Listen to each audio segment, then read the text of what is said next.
Okay, on to question number 2.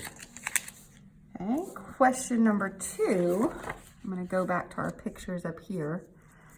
Okay, question number 2 is going to use this image because question number 2 wants the angle of lean for when the tower is falling, so for that future date. Okay, so again, since it's our future date, we know that this is going to be 5. This number will never change. And now we want to know the angle. Okay. This problem is not going to take as long to work as number 1 because there's less steps, but the math involved is a little bit more abstract. So again, this is a right triangle.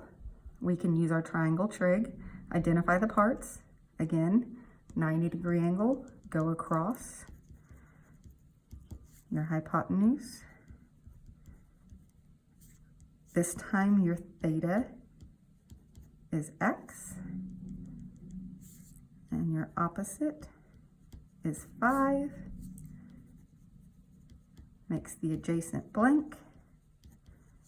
Again, I'm going to make you pick the correct formula for this information, but notice where your x is. Okay. When your x is theta, what was the algebra step we used to solve it? This is where you need to go back to your angle of repose notes. Okay, it's the stuff we did in class on Friday right before we left. So think about what is the algebra step when x is the theta, and you're more than welcome to go back to those notes. Okay, and once you have that, you're done for number 2. Okay, number 2, algebraically harder, but does not take as long. Okay, number 3.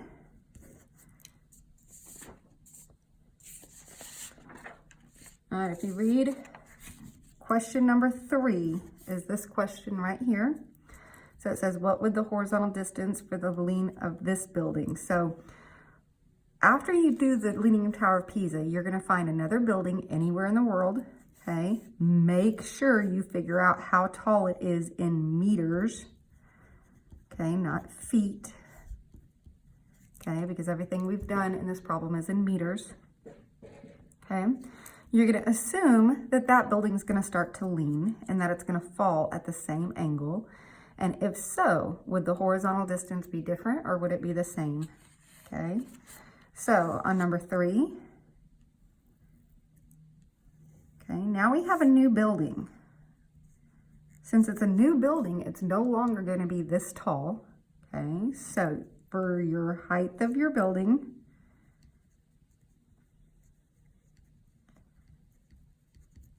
okay, you're going to have to research that. You're going to have to pick a building, tell me how tall it is, okay, and label this length, which represents the height of the building, okay.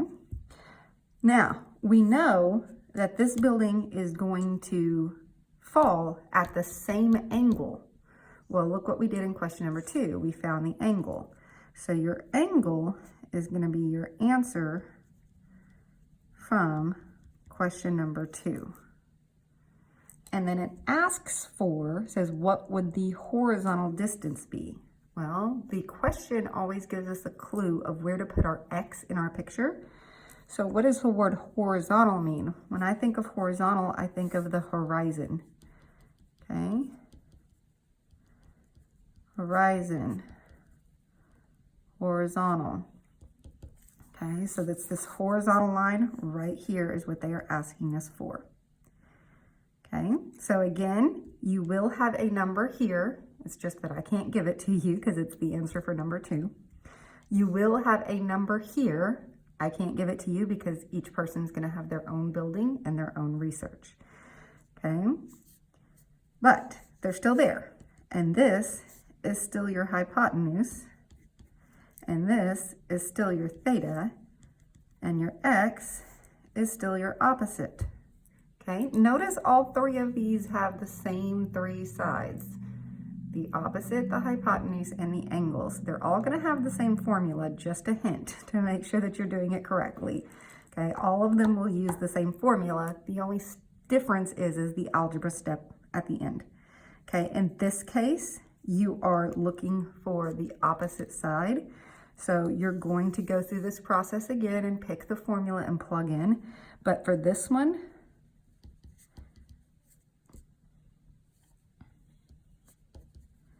okay, this one will also be when X is on top. So this again is that light pole problem, and go research your algebra for that. It's not, this one's not very hard. The hardest part is just doing the research and making sure that you get the correct numbers into the picture labeled, okay? All right, so again, I'm not gonna finish the math for you guys. I want you to work together and make sure you do that correctly. Notice there are 3 questions. After you work that, you need to get, well, before you work it, you need to get into groups of 3, okay? No more than 3.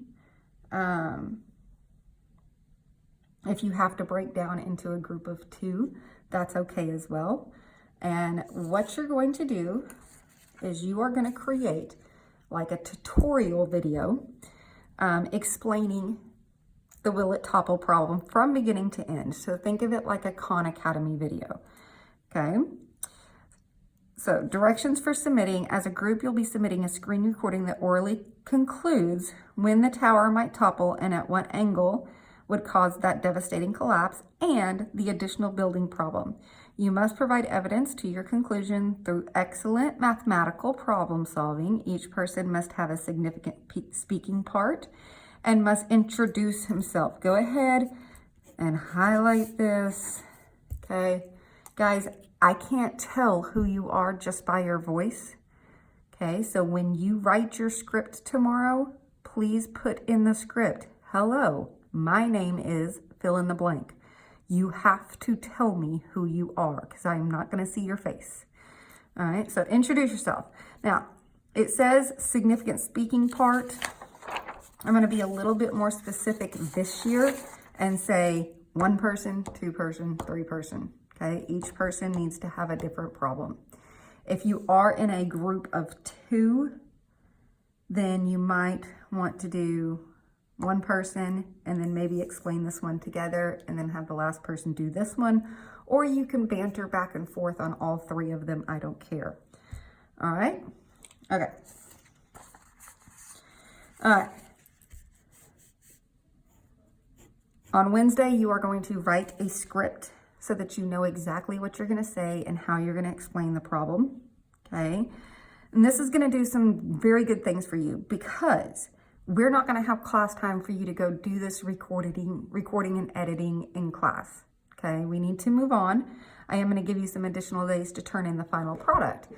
But your class time is going to be spent working the problem and writing the script. Once you have those 2 things done, every single person in the group should be able to go home, do an audio recording of their script. They don't even need the problem in front of them. They just have to read the script as long as it's written correctly. They just read it in a professional voice, inflection, good volume, done. Because since you're doing a screen recording, all you're going to do is have some kind of image. Now it can be a still image, okay? You can just take pictures of the 3 problems and put them into a slideshow and let them rotate. Okay,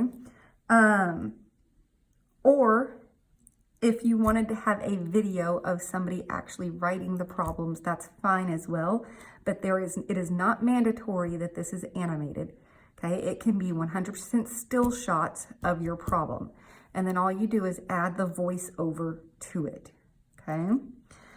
Here are some instructions on how to do a screen recording, okay? So tells you exactly how to do it with this on.